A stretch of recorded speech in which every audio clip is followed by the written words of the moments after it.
Tara, samahan niyo ulit ako sa aking mga ganap sa buhay. Una ko nga ginawa dyan, pagka-uwi ko galing school ay nagligpit muna ako ng aming hinigaan. Tapos kung magligpit sa loob ng kwarto ay ginawa ko ng iba ko pang mga gawain. Ngunit di ko na naipakita. Kaya naman dumako na tayo sa puntong ito kung saan ako ay abala sa pagdidikit ng double-sided tape dito sa diamond painting ng aking mga anak. Dahil ito ay didikit ko sa wall upang magkaroon ng disenyo at dalamutin naman ng aking pader. Ang tawag daw ko dito ay diamond painting.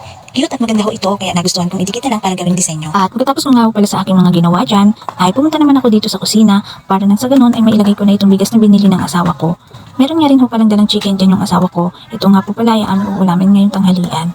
Kaya naman nilagyan ko po ito ng breading mix, kalamansi at konting pampalasa. Pagkatapos nagpainit na ako ng mantika. At nung mainit na nga ang mantika ay agad ko namang ipinirito ito.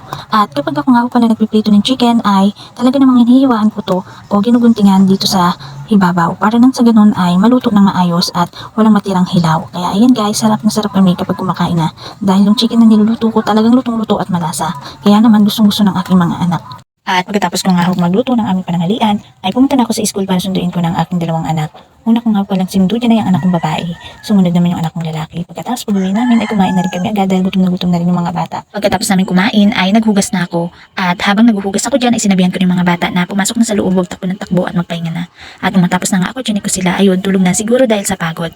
At sa parte nito mga mare, bandang hapon, habang ako ay nagbibihis dahil kami ay aalis, bigla naman dumating itong order ko sa Lazada. Nag-order nga ho pala ako ng plancha sa buhok na aking gagamitin bago mag-graduation ng anak kong babae. Gusto ko nga ho pala yung ganito dahil gusto ko rin maayos ang buhok ko, hindi kulot-kulot at buhaghag.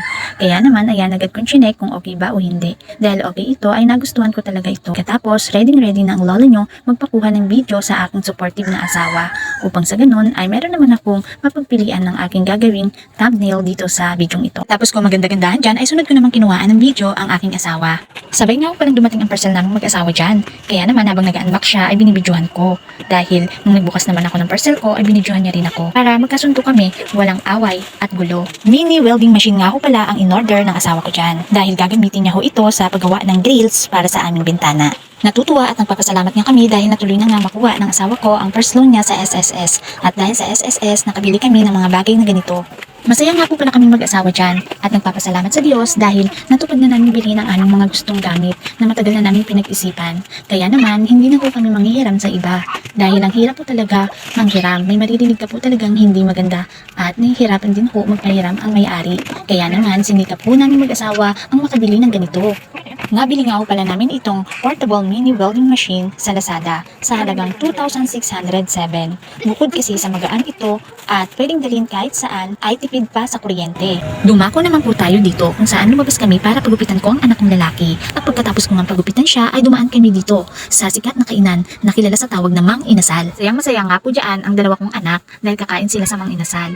Bihira nga lang po pala itong mangyari kaya naman pinagbigyan ko na sila habang may sobra pang pera. At pagkatapos nga namin kumain sa Mang Inasal ay umuwi na rin kami agad. Pagka-uwi nga namin bandang alas 5 ay nagpahinga na kami. Pagkatapos ito naman ang napagkaabalahan ko.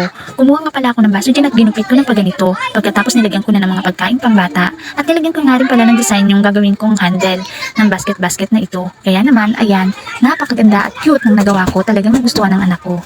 Idadalhin niya po kasi ito sa school dahil malapit na mag-closing party at ipapamigay nga po iyan sa kanyang mga kaklase. Kaya naman, busy-busyan na naman ang lola niya dyan sa paggawa. So hanggang dito na lang ang video ito. Don't forget to like and subscribe my channel. Thank you for watching. Bye-bye. God bless!